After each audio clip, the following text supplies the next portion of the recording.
What's going on, Eddie? Same old, same old. Yeah, man.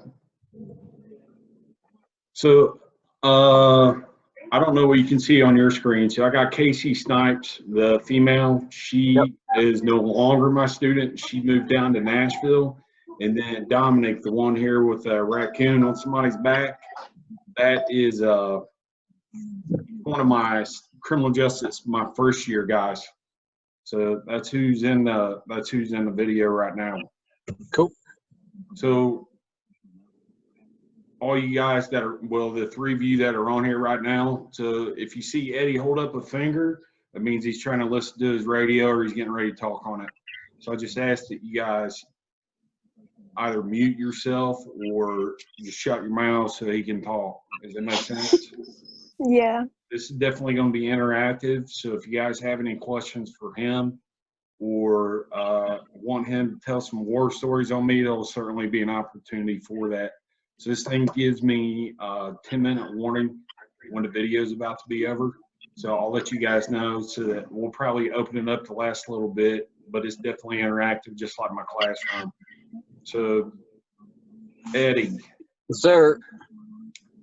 You want to tell everybody how we know each other and how that kind of went, and then we'll do a little bit of question and answer, you and I, and let them jump in and all that kind of stuff. Sure. I'm just typing on my computer for 1 second here. No, you're good. It's not like you're at work or anything. I know, and we ain't done anything hardly all day. And as soon as we click on this video, they send us a 911 call, which is a hang up, which isn't going anywhere. So, somebody's on there now. So, I've known the Day Boys for probably our entire life, probably pretty daggone close. Yeah. We went to school together, went to high school together, graduated. I think I was a year ahead of them. Yeah. So through kind of the grand scheme of things, I actually joined the fire department in 2000-ish and was running a volunteer fire department with who is now Matt's stepdad. So after running fire for about 10 years, joined in with the police department and ended up going full-time at Monroe. And me and Matt actually hired in about, 3 months apart from each other. Yeah. And they hired you before me because you're a dirtbag. I know, right? So we were in the same process. I got hired on, luckily, like a month before he did. And then the little sucker, after we started having fun and playing games on a nightly basis, he decided to leave me and go back to the Army. And then we stayed in touch ever since. We hang out together when we can, vacation together when we can. He's one of those friends that are, you got the best friend that it don't matter how much time you go between seeing each other. Once you hook up again, it's like, no time's ever passed. So it's been me and him for the last 20 years. And here we are again with, I was just with him 8 months ago in Nashville ourselves. So. Was it that long ago? Yeah, it's been 6 months-ish ago in Nashville. Yeah. We had some real good times together here and running around playing cop and catching bad guys. So any stories stick out to you in particular?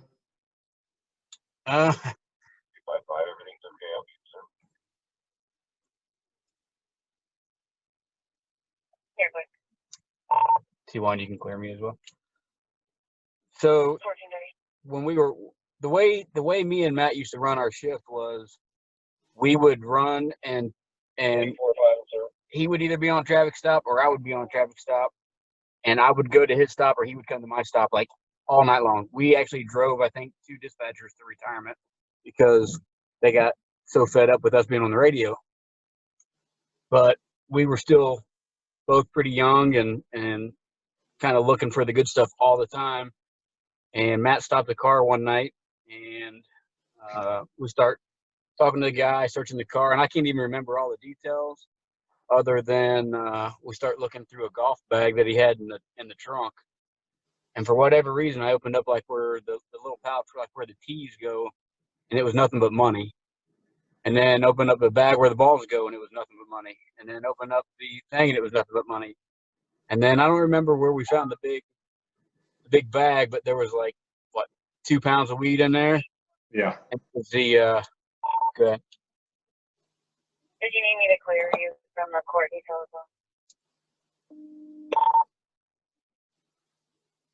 You can. I'll be in there in a minute with paperwork.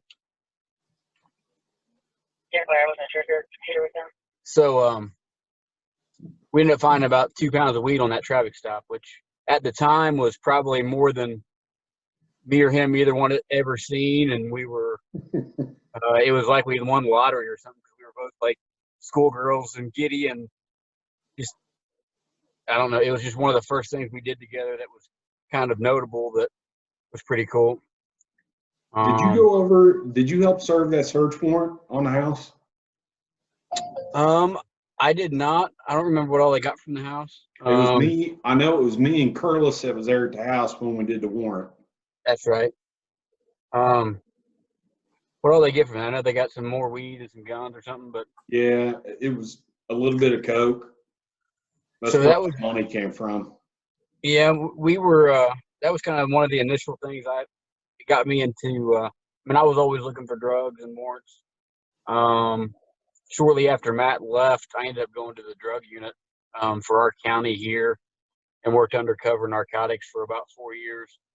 So, in the grand scheme of things, we were dealing with about the last bust I did for the undercover work was like 980 pounds of marijuana. So I That's went all. from being giddy over like a pound and a half pound, and dealing with 200 pounds at a time, and actually was in the narcotics unit actually at the start of the heroin epidemic. So that was an eye opener for me to actually see heroin come into play a lot. So That's a lot. yeah, the marijuana we had, it was so much we had to actually take it to the morgue, the county morgue, because it was the only place we could get a big enough scale to weigh that much marijuana. So it was pretty cool. That was That's crazy. but it was a start. And then I don't know how well you guys know Matt on a personal level, but so Matt's always been one of the and I'll say this in a good way, the high-strung, straight-laced guy I've ever met. And everything he does has to be perfect, or it's like his head will explode, right? And so the other story I can You did a remember. good job cleaning that up. Well, I'm trying to make it not derogatory, but so I can remember Matt stopping a car one night, and it was this Indian guy that ran a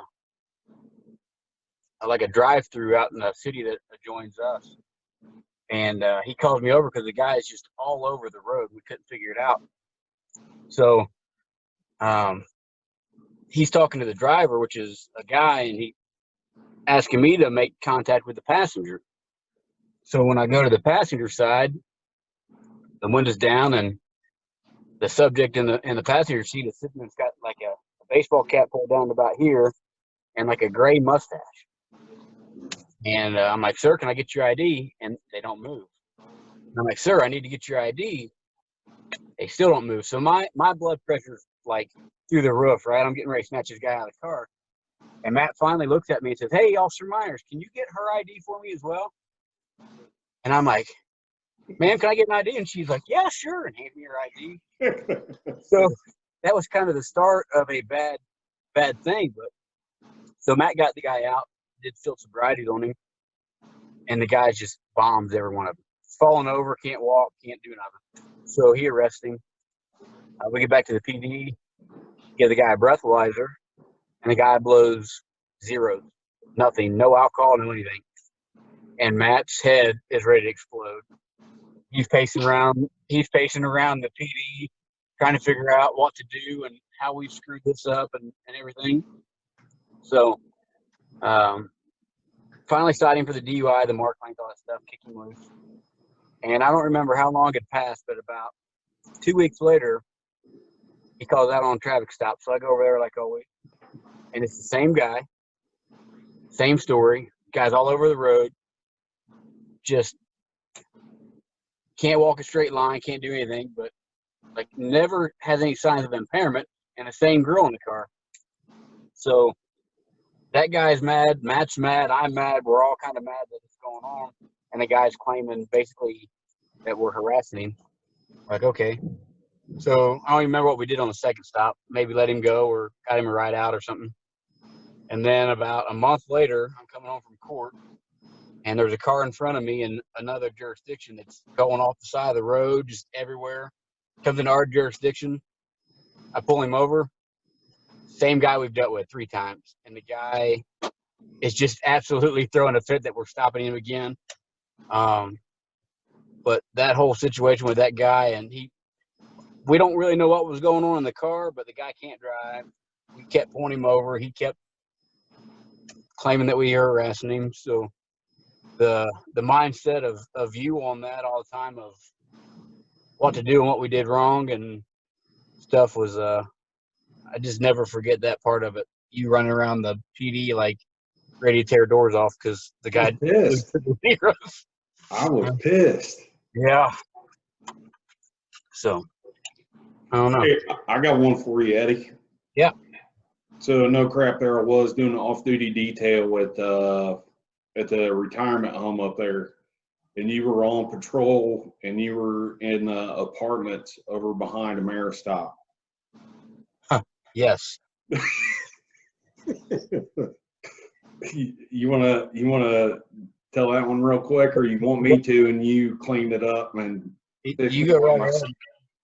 You talking about the snowstorm? Yes, I am. Where you got your butt kicked and lost your taser. Oh, that would have been the first time. Oh no. No, he didn't get his butt kicked. Well, go ahead. No, I was gonna say I don't even remember what I was going to arrest the guy for. So they was hanging out around their vehicles, if I remember right. Or there was one guy that was known drug dealer or something like that, but the end state's still the same. You end up in a foot pursuit. Right. How many In a guys was it? snowstorm? Yeah, like I'm talking Yeah. 2 feet of snow at the time. Oh my. And the issue wasn't really the 2 feet of snow. The issue was, as I chased him, we went up and around a building. I was coming around the backside of a little apartment, and Matt's en route to me because I'm calling out a foot pursuit. And as me and the guys chasing each other, like he'd fall down, he'd get up, and I'd fall down in the snow, and then I'd get up. We come around the corner, and the driveway area at the end of the grass kind of dropped down probably another 2 feet. So now I've got like 4 feet of snow there. And I remember tackling the guy and ending up in about 4 feet of snow at the bottom of the driveway. And then you showing up, but I can't remember a whole lot after it. Oh, I know you lost the taser cartridge and all that snow. It wasn't the actual taser, but just that taser cartridge. Yeah. Yeah, that was a good one. So what what do you want to know about, or Okay, so there's this video on Instagram that went viral, like just recently, of this cop. He was like out in the middle of the night with his flashlight, and he heard somebody scream, and he like turned around and ran away, like, cause he was scared. Has anything like that happened to you? Like you just got so scared that you had to leave? if there ever was, I'd never admit to it. But Good answer. I don't. Hey, Eddie, I'm going to jump in here. Go. I don't want to put you on blast. If it's not something you want to talk about, I completely understand. No, I'm good. With you being a member of the SWAT team and you guys were dealing with that domestic and the guy that was in the tree line, Oh yeah, yeah. Over here in our area, that Yeah. was me and Doofman Yeah. with the gun. Yeah, yeah. So the video that you're talking about, I don't know what I don't know. I haven't seen it. I can tell you from my personal opinion, if there's somebody in this profession that would hear a noise or something at night and be obligated to go see what was going on, and you turn and about face and leave, you should take your badge off when you get to the PD and go home and not come back. That's just my personal opinion. This job is full of dangers, and the innocent old lady in the car that don't look like anything may be the ones trying to shoot you. So I would say that if somebody's turning around and running from a call or danger, probably shouldn't be here anymore. What he's referencing, I believe, and if you want me to talk about it, Matt. Well, I'm going to jump in there. But Yeah. if you want, one of the biggest parts about a cop that'll do that is if Eddie were to ever turn and run, then I can't count on him. Sorry, it's my kid's phone. I can't count on Eddie to protect me because my life depends on Eddie's willingness to put himself at risk as well. So it's not just about my personal safety, but it's about all the guys that I'm on shift with as well. So as far as that call, that's up to you, bud. If you want to talk about it, you can. If not, I mean, there's plenty of others. But that was, for me, I know the conversation that we've had, that was one of those eye-openers for you that you were like, man, that was close. Yeah, that's one of those calls that I will never forget, and I talk about it usually a lot. So in here we do what's called a Citizens Police Academy. I don't know if you guys do that. So it's basically like people that come on a weekly basis that we kind of put on productions of what we do. We call it CPA. And the night in question, I wasn't working. It was actually when I was working undercover, but I was in here doing a narcotics presentation with our K9 unit. So right towards the end of the presentation, we got a call that a guy from Cincinnati had stole a bunch of guns from his dad and was coming up into the area and was going to kill his girlfriend and her family. So our unit started driving around and actually found the guy's car on the street, one street behind where the victims would have been. So two of our guys went to the house. They were standing by, and I said, "Hey, we got a K9 here. Won't we go over there and start tracking from the guy's car, see if we can't find out where he went and where he's hiding at?" So we did. I decided to go with the K9 guy. We had done a lot of training together, and we knew and trusted each other. So when we got over there, one of the new female cops that we had just hired was getting ready to get out of her car and walk with him. And I said, "Hey, won't you just drive around for a little bit, see if you see anything?" And I'll walk with him. I got the rifle. At the time, I was one of the only ones on the patrol with actually an AR. We didn't have like patrol rifles in the car yet. So I took my rifle, and me and our K9 started tracking from the car, and went through from his car, went in between two houses, started to go around, was going to go down this wood line, like a little brush line that was actually the back of the house where the girlfriend and the family lived. One thing with the family is they were deaf. The parents were both deaf, so they couldn't hear anything. And the daughter, so Sergeant at the time had all the family locked down the basement. They were standing guard kind of outside the house. And I don't know what set the guy off, but we come around the corner, and about maybe 20 feet in front of us, he was actually hiding behind a tree, and heard the gunshot go off.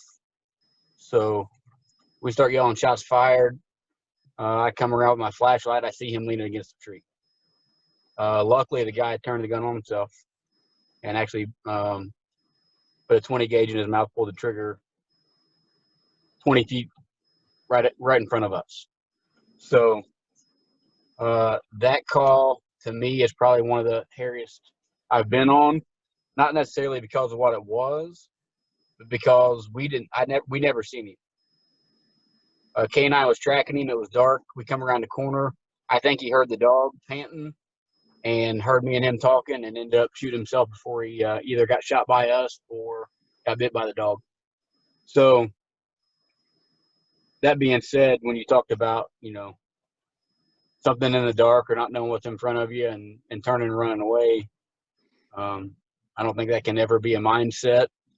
And like Matt said as well, if I think you're that guy or girl, I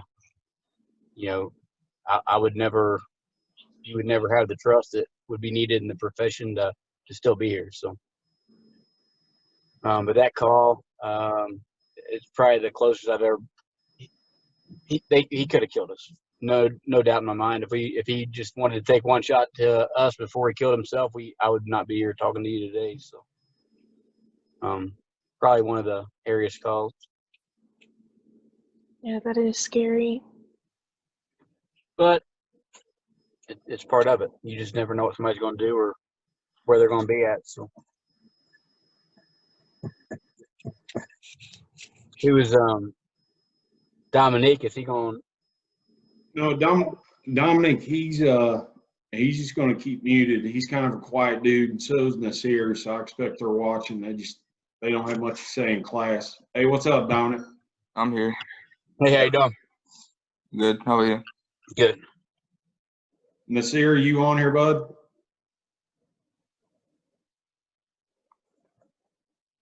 Nasir? Oh, Just say- yeah. There you are. All right. So, Eddie, a lot of the stuff that we talk about in class, for my CJ1 kids that are on here, I go over a lot of the history and the background, start covering case laws, that kind of stuff, the fundamentals like Terry stop and Miranda and all that kind of stuff.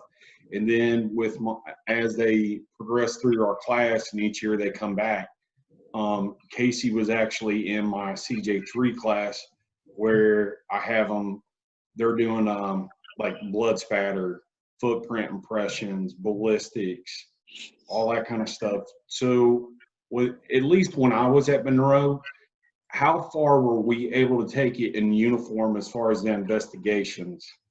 Like how much ownership did they give us in a case if there was something bigger going on? As far as uniform guys go, Yeah. honestly, if it's anything big, especially back then, like we didn't do a whole lot because you didn't really have any one person that was assigned to just that. For instance, when me and Matt hired in here, I think there was 50 guys on the department. Something like, yeah, that sounds about right. They're trying to go, we got 35 right now, and they're trying to go to 45. So we're getting to a point now where certain people are actually going and getting the trainings and being E-techs, investigators, things like that. However, the problem with our agency is we don't really have, so like say a shooting or a murder, we may have one every 5 years. So even we just had a murder about a month ago, 2 months ago. And even though we got some people here that's got a lot of training and evidence collection and things like that, we still called in the state because the state comes in here. They have the equipment, they have the tools, they have the money, the resources. So we use state agencies a lot if it's a big case.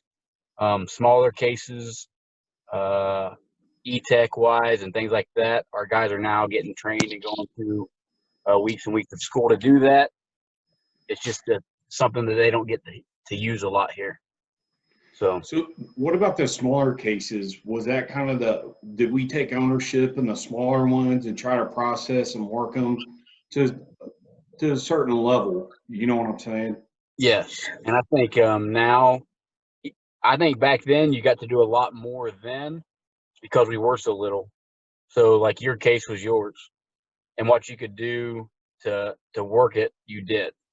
Now it's the same way a little bit, but even some of the smaller cases have a very broad. I can't just run down an hour away to investigate like a credit card usage or Right. something like that.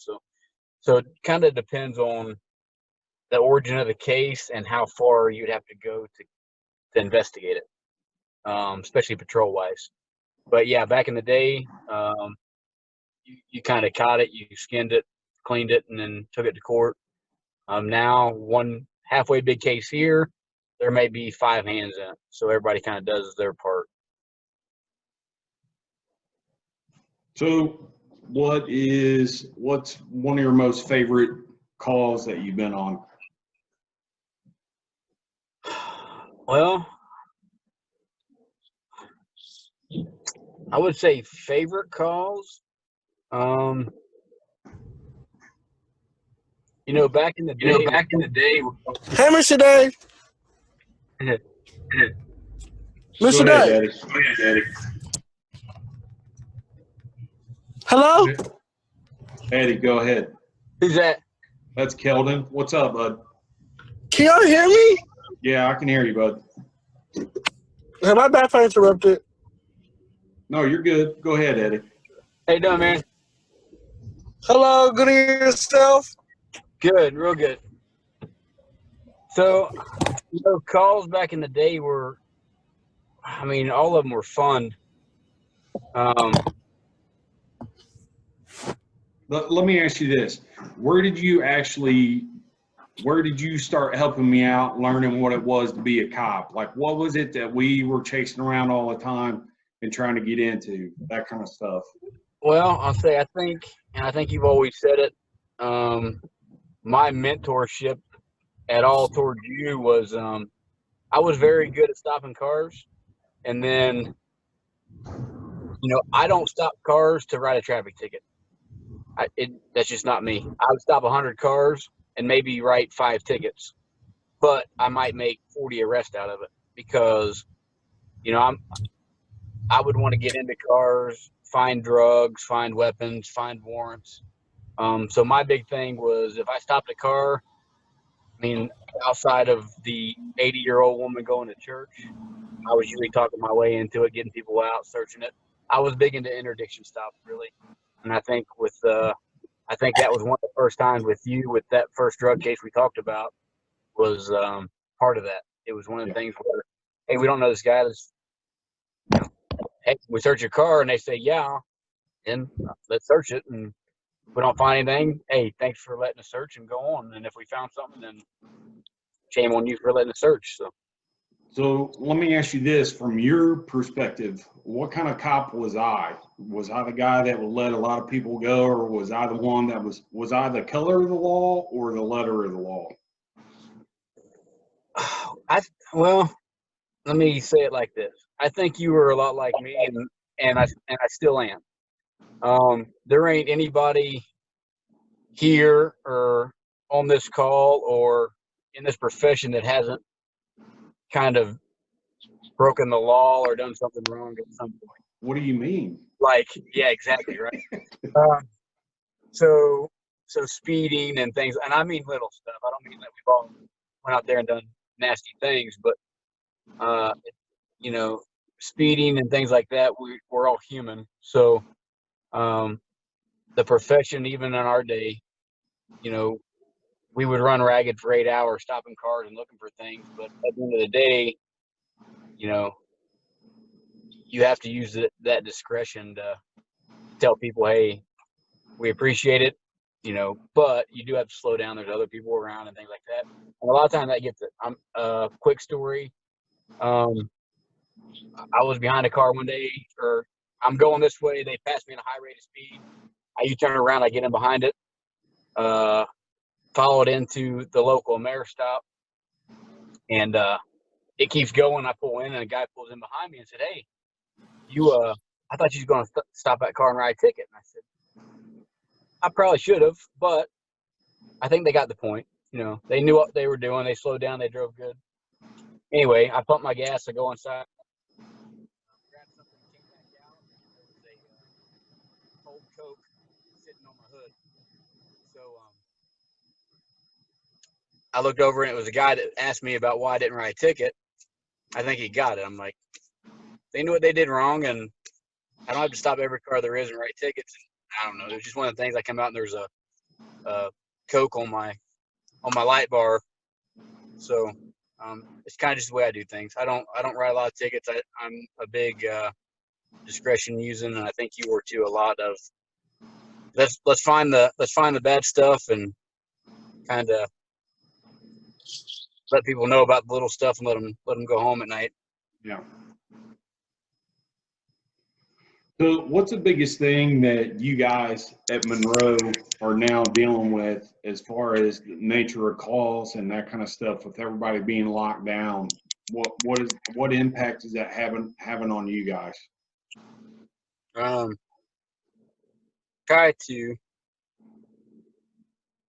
can hear you, but barely. I don't know why. Is it because I'm too far back? No, I don't know what happened. I didn't turn it down, I don't think, but so that might be it. All right. So right now, like currently today, we're nothing. We've had 2 calls so far. I've been here since 6 o'clock in the morning. Is that Call a minute ago was 911. is that normal for Monroe? No. Okay. What maybe a better question would be, what's a typical day look like there? What kind of calls are you guys running? Casey, can you hear him? Yeah, I can. Okay. Messages be mine. I can hear you. It's just really low. So, typically here, a lot of our stuff is, we have a lot of retail business around here now. So a lot of our stuff is thefts, retail thefts. We have an outlet mall. We have several bars. So usually we get, most stuff here is like traffic crashes and then thefts. We got like 4 hotels that kind of cause a little bit of problems every once in a while. But normal days here, we're not an extremely busy department. So a lot of stuff here is usually like self-initiated, but the majority of our calls now are usually thefts, domestics. We don't get like the shooting calls and the stabbings and things like that. Our stuff is usually pretty minor. If we get a big call, we had a shooting last weekend. It was just an argument at our Trader's World, which is a big outside flea market.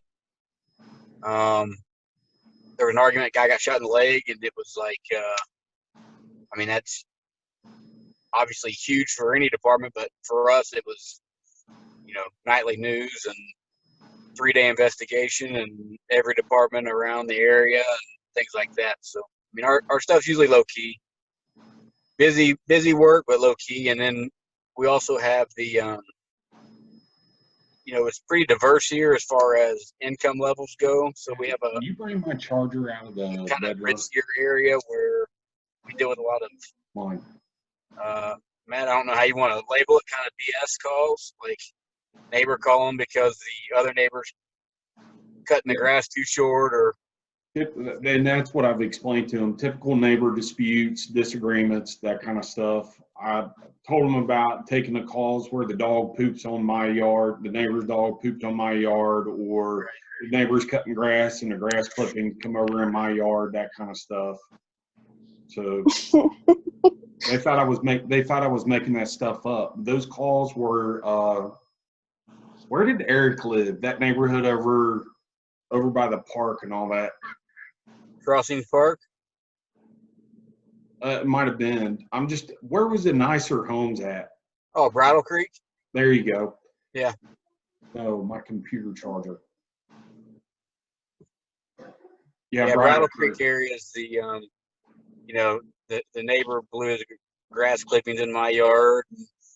Their trash can flipped over, and I got a cereal box in my backyard. And dogs are barking, Yeah. so we get a lot of that too, but it's easily handled.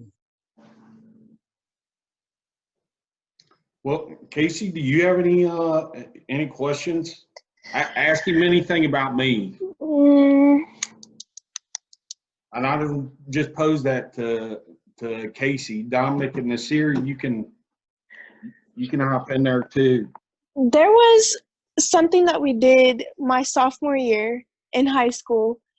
Well, obviously high school, but we had this like kind of debate in CJ1, and a lot of people were getting mad about it. We were talking about like cop on black person, you know, all that like kind of stuff. You remember that debate we had? I And do. everybody had to leave the classroom. Okay. I want to know like what your guys' opinions are on that, because like I know social media like brings the things that people want to see, but how is that really? Like, is there really that many bad cops in the world or just in the US? I'll answer as politically correct as I can here. And then I'll close out with my response as well. Go ahead, buddy. And I'll speak from myself to begin with. You know, Matt's known me forever, and I could personally, I don't care what your skin color is. All right, I've never ever used that in my career. And I'll tell you like a quick story. Pulled into a gas station one day. There was a black guy getting ready to get in the car. See me pulling in, wouldn't get in his car, kind of walked around the parking lot for a minute. It's at a gas station. Then kind of walked away from the car and then started walking up towards the apartments that are behind me, like for no reason. So I thought it was suspicious. I end up going up and finding him, going out with him. What do you mean by going out? Made contact with him, so I'm out with him, talking to him. Finally run his ID. He finally gives me his info. He had suspended license and a warrant, I think. So I arrest him, and once I arrest him, he just starts, I mean, absolutely going off, and I'm just a racist white guy, blah, blah, blah, blah. And I said, look, dude, stop. I'm not going to have a conversation with you about this anymore. He's like, you're only, if I was white, I said I would have done the exact same thing. So unless you want to speak to me like regular, like I'm done talking to you, I will not talk to you about this. So we go back to the car, and his response to me when we got back to my car was, he said, hey man, I got to apologize to you. He said, I was playing the race card. I was trying to accuse you of something to try to get you riled up. But once you responded to me, I could tell you weren't that guy. And I knew I was in the wrong. And I'm like, fair enough. And we talked, and I did my job. We did whatever we did, and he left. So with that being said, you know, people talk about like, say, racial profiling and things like that. We get a big thing here because I told you about the outlet malls. Our outlet malls we get thefts usually on a daily basis out there. All right. We don't go out there looking for anything. We get called out there, right? Now just going by that mall, probably 90% of the people we deal with out there stealing are black. All right. Just nature of the beast. Okay. But that's what they do every time we go out there with somebody. So store called and said, I seen so-and-so conceal merchandise walk out. The first thing they usually do when we stop them is start causing a scene, making it racial, saying that we're racist and things like that. And they're usually doing that kind of stuff for that reason. Is you got somebody over there filming it. It looks like we're doing something bad. Looks like we're being racist. Things like that. Do I think? Yeah. I'm going to jump in there real quick. Go. What does Monroe and what are most agencies doing now to protect you and the public for that matter? Do you guys keep stats on what the gender and race, minority, and all that kind of stuff to make sure that each individual officer isn't targeting somebody?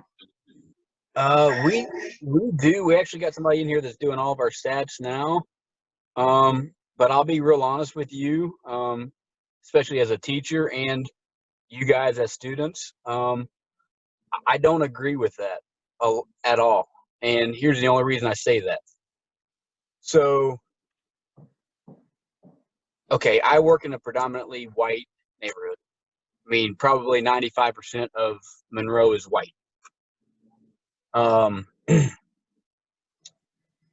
So my stats on paper show that I probably stopped majority of the white people. Okay. If I worked in a predominantly black neighborhood, the people I stop would just be black. I'm not stopping the driver because I see that it's a black person. I'm stopping the car for the violation. And if they're black or white or Hispanic when I get there, then so be it. But I'm not stopping somebody based on their skin color. So I think sometimes when you do just by numbers, it can skew a lot, because if you're working a black neighborhood or a white neighborhood or whatever that may be, your stats are going to show different on paper. So to jump in here, not necessarily clarify, but more a follow-up question. If they ran stats on the flea market, that would look different than out on 63 or 75 versus if they ran stats from just the outlet mall, that would look different than them running stats on the bridal crossings or whatever that neighborhood was. Right. So if you wanted to look at my, and I got to make up stats because I'm actually in the schools now, but you take my stats for the year, and the only thing you look at is my, say, misdemeanor arrest in Warren County. 80% of them may be black because I work the mall the whole time. So even with that being said, you know, we're getting called out there for the complaint. I'm not over there just stopping, you know, black or Hispanic or people just because they're at the mall. We're getting called for that person shoplifting. So, you know, on paper or stat wise, it may show that I arrest 85% black people. Well, I'm not just going out and arresting 85% black people. I'm investigating a crime that I was called on, and 85% of them happen to be black. So I think on paper, if you look at it like that, it's almost skews the facts a little bit. Your question about, do I think there's a lot of bad cops out there? There we go. No, not at all. Do I think there are some bad cops? Absolutely. And I despise them for wearing the badge and bringing my name down as well. Casey, for me, easy way to explain it is, how many teachers did you have while you were at Northeast? A lot. Okay, and of those teachers, were some of them more invested in their job than others? Definitely. They cared about their students. They Mhm. didn't. They didn't have any favorites in the classroom, but they always interacted with the kids, and you could feel the mutual love and respect in the classroom, right? Yes, sir. What about principals? Same thing could be said about them as well, right? Mhm. Police officers are no different. You got your good and your bad. You got some that just show up to get a paycheck, others that do the job because they love it, and then the ones that got no business being in a classroom or in a school building. So I see there's the impact that a teacher has or an administrator has on someone is somewhat parallels what impact a police officer has when you go into adulthood. Do you understand what I'm saying? So they're kind of, they mirror one another. So the way that Eddie can take your freedom as an adult and arrest you and profile and do all that kind of stuff, the teacher can do the same. You come in my classroom, I'm like, oh, look at her. She's got her hair dyed pink, or she's got a nose ring. I don't like her, so I'm going to fail her. I'm going to be extra hard when I grade her projects. It's kind of the same idea. And Matt, I don't know if so. I don't know what your guys' discussion was. But I would like to step back, say 10 years ago. If you would have had that discussion 10 years ago, I bet it would have been a lot different. Oh, yeah. And I think now the reason is because, and it's funny you said that because I was watching some, I don't know if you've heard of Cop Block or anything like that. There was there was a Cop Block video on a little bit ago, and it looked like some SWAT guys or something, but they took a guy down, and this shop manager made a big deal about it looked like a cop had punched a guy that was on the ground. So he did, but the guy had ran from him. They finally got him on the ground. The guy had put his hands underneath him, was laying on top of his hands. The guy couldn't get his hands. He punched him, got his hand out, got handcuffs on him. It was over. Like, that was it.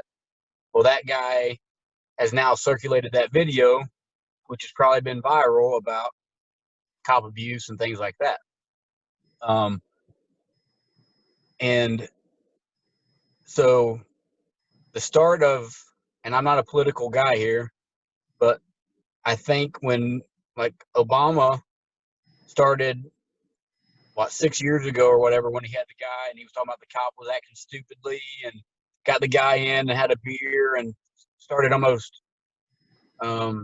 started the little bit of a fire that's raged into a lot now where it's turned racial and it's turned this. But the big thing is you do got these a-hole cops that do either bad things or that look bad on camera, and that stuff is what's going viral and going into these young people's minds of all these cops are doing this and doing that versus all the good stuff going viral. So you hear it circulates a lot more when it's bad than when it's good. So there's a lot of young people now that get a bad thought of cops, and there's also a lot of people your guys' age now coming up that they think a little bit different than we did back in the day, and they have the mindset a lot now where they don't like authority, they don't like being told what to do, and they take these YouTube videos and think that's how, how many times have you seen the people that I know my rights, I ain't got to talk to you, I'm not rolling down my window, I'm not doing this, and they end up getting the window busted and drug out of the car and handcuffed, and then that goes viral because the cops, like, I think the younger people today have a mentality of, you can't tell me what to do, and that's kind of spread a lot like wildfire too, where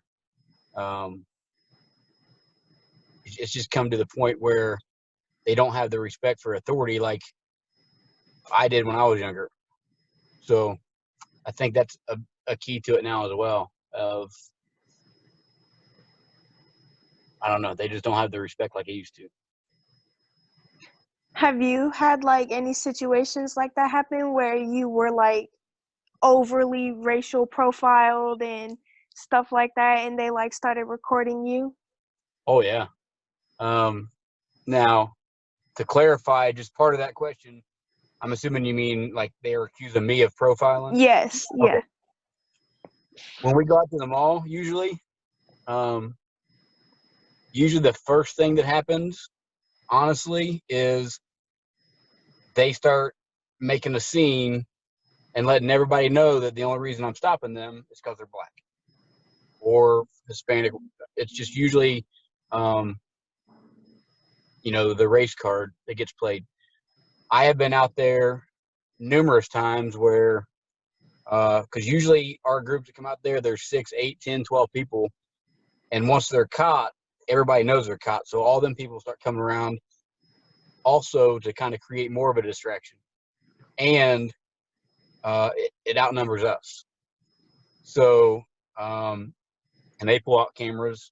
That's the big thing, is they pull out camera and say, we're filming this, blah, blah, blah. Well, luckily, the good thing with us now is, I don't know if you guys can see this, but I'm filming you too, so I don't care. You can film me all day long. So we get accused of it all the time. And that goes back to the whole, I know my rights. Are you detaining me?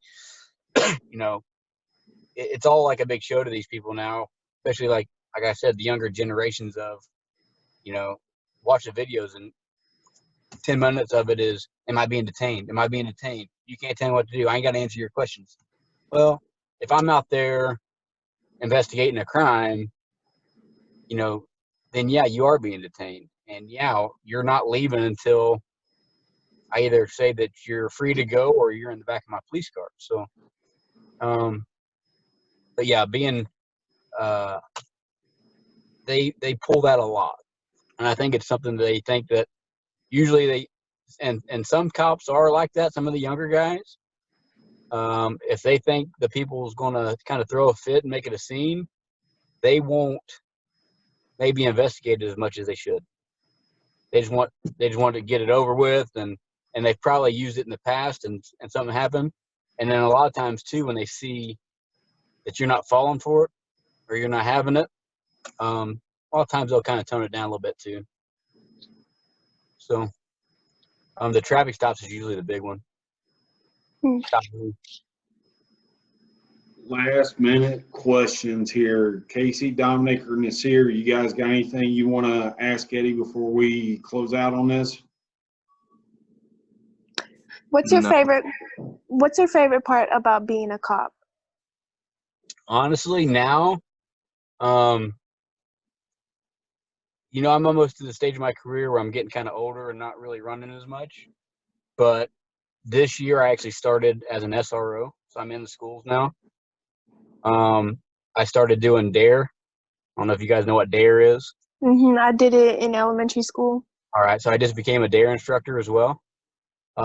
This was my first year to do that. It was 6th grade, and I'm blessed right now to where the school that I'm in, that I SRO at, both my sons go there.